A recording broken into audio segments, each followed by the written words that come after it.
थोड़ा ही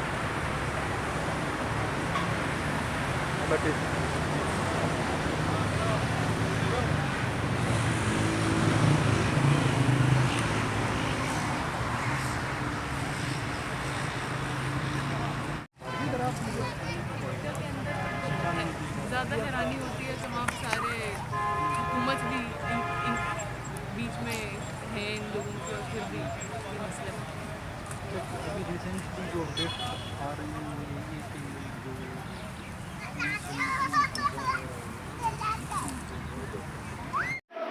देखें, आपको भी इल्म है, जो मेरी इत्तलात हैं, ये मुजाहिरीन जो है ये नहायत पुरअमन थे। इनका सिर्फ एक ही मुतालबा था कि जी हमें प्रेस क्लब तक जाने दे दें। तो अब देखते हैं। तो अदालत क्या कैसे देख रहे हैं करना? सर असूलन तो मैं समझता हूँ कि आज ही सबकी बेल होनी चाहिए थी, सबको रिहा करना चाहिए था। अब कल का भी वक्त है, अब देखते हैं कि कल ये फाइनल होगा या यूं ही चलता रहेगा।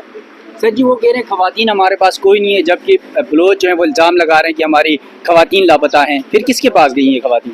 खुद आए जिसे यार हम तो खुद थाने में गए थे मेरे भाई, खवातीन कैसे नहीं है? खवातीन तो थे। वो कहते हैं गिरफ्तार मुमकिन है अभी छोड़ दिया होगा, मुमकिन है, लेकिन कम से कम दो बजे तक तो वो अंदर ही थे। 2 बजे तक अंदर थे।